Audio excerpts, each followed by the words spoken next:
have your Bible? Oh yeah.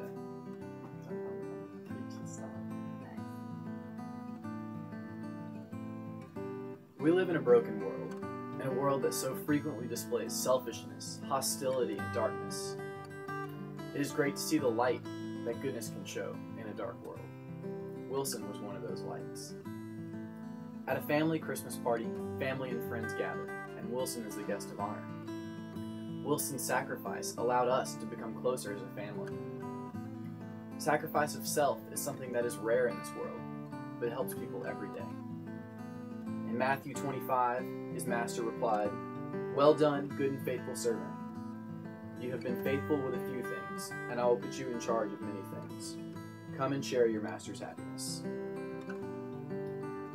Back to that family meal. By providing this meal for our family, Wilson gave us an opportunity to become closer as a family. And even though Wilson was at the center of the table, he was, for a short while, the thing that tied us together.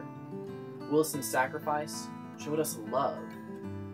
In an article titled "Metaphors We Live By," written in 1980, the concept of sacrifice and love are tied together in a unique way where one cannot exist without the other. Sacrifice can't exist without love, and love doesn't work without sacrifice. So though he was but a swine, Wilson was a selfless servant that sacrificed everything to bring my family together. We can learn from Wilson when it comes to our own families. So Christmas morning arrives, and Wilson's preparing for the party. And one thing he knows comes from a magazine called Appetite Magazine, and it talks about the preparation that goes into a meal as being an important indicator of what's going to happen in the meal itself. Well, Wilson prepared big time for this Christmas. He arrived many hours in advance, long before the guests had arrived, and he began to get ready. Covered from head to toe, he got prepared. And let me tell you, when it came time for him to go away, he looked fantastic. So delicious, so fantastic. He wasn't embarrassed about his physical appearance, even though he was a little overweight, kind of a porker, because at the end of the day, he knew there was just more to love. So before the guests arrive, Wilson goes into an uncomfortably hot box and waits for his entrance. He's willing to give up his comfort so that others will be most pleased. So finally the party starts.